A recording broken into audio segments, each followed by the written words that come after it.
Takže v prvom rade by som si chcel upozorniť, že v tomto videu bude veľakrát spomenuté slovo buzna.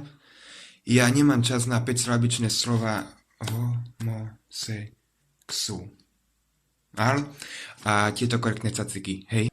A chcem upozorniť všetky strany zelených, inakosť a strany obhajujúce teplé práva, aby mi nespamovali mail, že slovo buzna je nekorektné.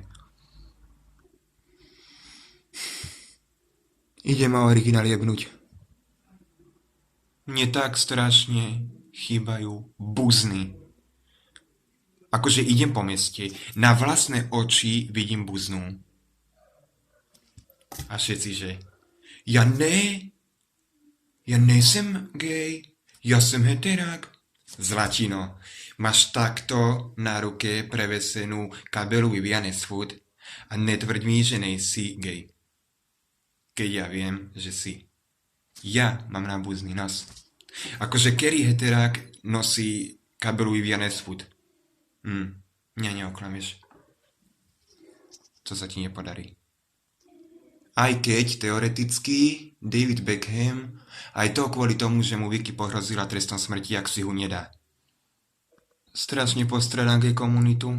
Úplne mega.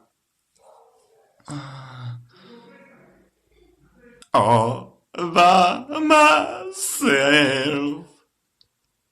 Nemám s kým chodiť na kávu a hejtovať každého, kto prejde okolo. Don't wanna be all by myself.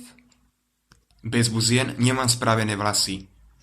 Vyrástky mám dlhé, jak veľký čínsky múr. Heteračky mi vravia, aké fajné ombre máš. Ombre? Neviem si spraviť make-up.